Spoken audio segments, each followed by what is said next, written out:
Words have meaning to them, but the more you use the word, the more it starts to lose its meaning. And that's exactly what's happening here.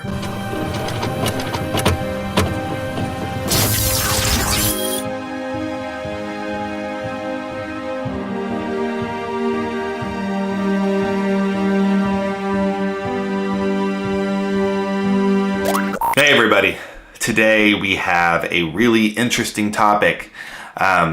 One that on first glance may seem controversial, but honestly, I really don't think it is. Because I am a filmmaking YouTuber that talks about how film is affected by social issues and culture, I think that sometimes certain conversations are inherently political. So because of this, being a more political conversation, I do think it's important for me to just disclose very briefly where I stand. I have beliefs that come from the left, I have beliefs that come from the right, and I sit very comfortably in my independent space. But regardless of all of that, I do have a deep love and respect for all people. And it doesn't matter if you're a Republican or a Democrat or anywhere in between, you have a seat at my table, and we can be great friends and have conversations and engage in discourse with no hard feelings. I think that is a trait that is being lost in today's world, and it's something that's very important to me. Everyone has a voice and everybody deserves to have that voice be heard. So with that being said, that's a little bit about me and what I believe. So, what is this video about? Today we're going to be talking about the concept of wokeness in Hollywood. It's time to ruin my career before it even gets started, right? My movie isn't even coming out until March and I'm already gonna get canceled. It's really not that serious. I actually have a pretty balanced view on this, and I think that anybody can enjoy this video, whether you're on the right or the left. With that being said, let's just get right into this. I want to give you my definition of what wokeness is. And then I want to go into the history of the word to see how we got here. Personally, I define wokeness as a major industry like Hollywood or the music industry or whatnot, capitalizing on trending ideologies so that way they could use minorities so basically so that they could profit off of them, right? Like, I feel as a gay person very profited on during Pride Month. And Hollywood definitely does this year round for all people. Profiting off of you, making money off of you. They don't care about what you believe. They just care about money. So that's my definition. And notice that it had absolutely nothing to do with people of different racial backgrounds, sexual orientations or gender, anything like that. Because for me, wokeness goes beyond that. It has absolutely nothing to do with it. It has everything to do with industries profiting off of people by capitalizing on their ideologies.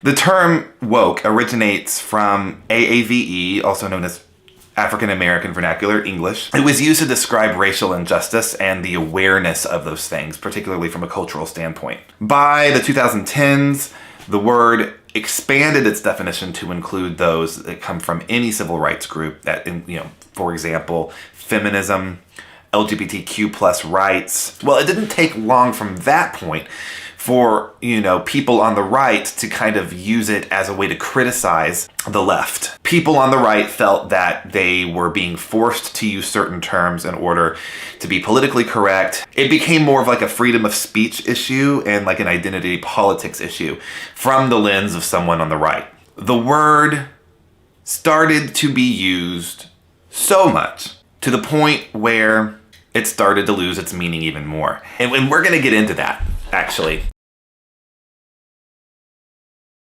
It all comes down to the importance of authentic diversity. So what exactly is authentic diversity?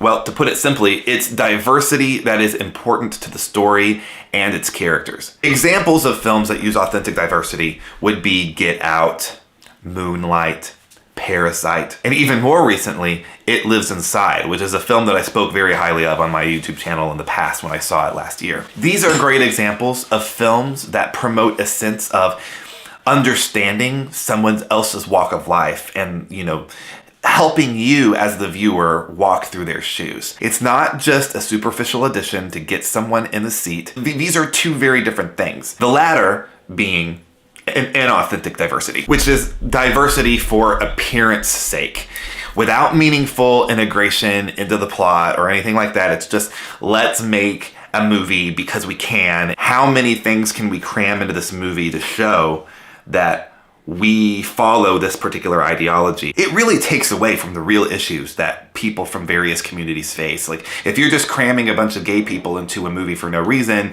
you're really diminishing the actual purpose that, you know, queer film has in the industry. And not only are you erasing the message, but you're diminishing the need for authentic diversity in film, because then all forms of diversity will be viewed from the lens of being inauthentic. So then all of a sudden you're walking around with people who are just against diversity in general, and that is just not good. So we really need to distinguish the difference between those two things, not lump them into one category.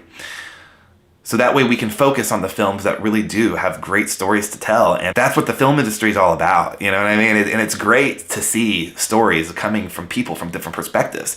I mean, think about, again, Godzilla -1, which I've talked about so many times, but I've learned so much about Japanese culture from the Godzilla franchise, from the Toho films, because it's like, you know, I learned about how they make movies, how they write stories, and it's led me to watch other Japanese films.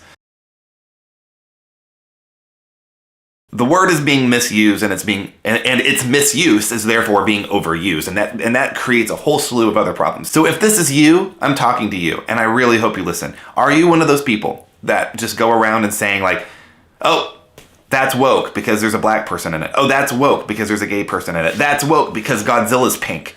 You know, like, if you're one of those people, this section is for you. There is absolutely nothing wrong with criticizing Hollywood for its wrongdoings. The issue that I have, though, is when people start boycotting movies or trashing them online before they even see them, just because they think there's going to be an element that's woke in the film. Words have meaning to them, but the more you use the word, the more it starts to lose its meaning. And that's exactly what's happening here. I think that wokeness, once, you know, people started using it as a critique, it really meant something. But now people are having a hard time defining it, because now it's like being used as a way to describe something that you don't like. Why did they have to make Godzilla go woke? Why? Because Godzilla's pink? This is not the first time that Godzilla's been pink, by the way, nor is it the first time that Godzilla's teamed up with another monster to take down a bad guy, nor is it the first time that there's been a baby Godzilla or a baby Kong. These are all things that have happened in the franchise before. It's very clearly an homage to the Showa era in many ways, and it is absolutely nothing to do with wokeness. And it's sad, because I know that you clearly have a message that you want to say, that, you know, that there's something about Hollywood and what Hollywood is doing that you disagree with. But when you start doing this, it just makes you look a little off base. This isn't just with Godzilla, this is happening everywhere. We're seeing posters that are, you know, supposed to be promoting the new Fallout series. And we have, like, you know, some posters, there was one that had a woman on it, there was one that had a black man on it. And literally that's the only metric that was used, apparently, that for people to start calling it out for being woke. Because there was a woman, because there was a black man, not really understanding what makes that woke exactly.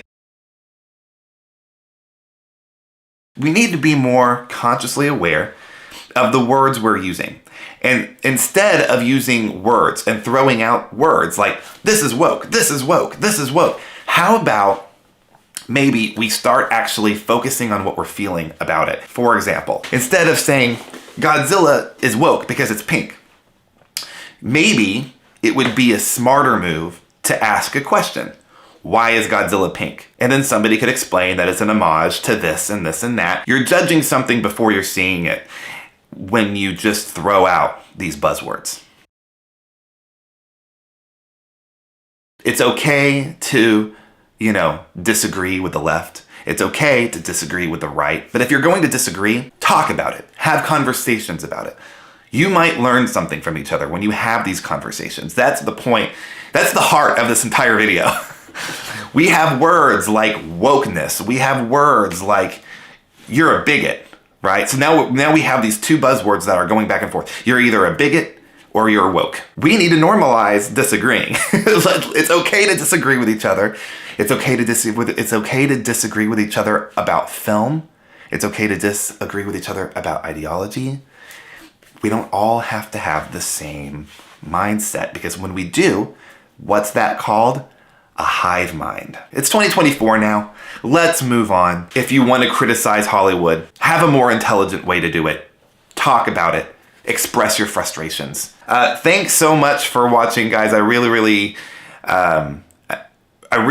very passionate about this. I'm passionate about, reaching across the aisles of your own understanding of the world and just listening to what other people have to say. I think it's a very healthy trait to have. Also, I wanted to point out that the song that was played during my intro at the beginning of this video, because I'm sure you noticed it was a little different, is a little excerpt from the score of my upcoming film, Culturegeist, which will be out on March 15th at 9 p.m. Eastern Time. That's the YouTube premiere. Then after that point, it will be on my YouTube channel for anyone to view at any time. Whenever it pops up, click that link. It'll take you to the score so you could listen to the music. So far, every song has a particular still image from the film. It's the first stills I've ever released from the film. So I think that might be really cool for you to kind of follow along with each song and the scene that it represents, to give you a little bit of context before you see the film. Thanks, guys. Have a wonderful rest of your day. See you next time.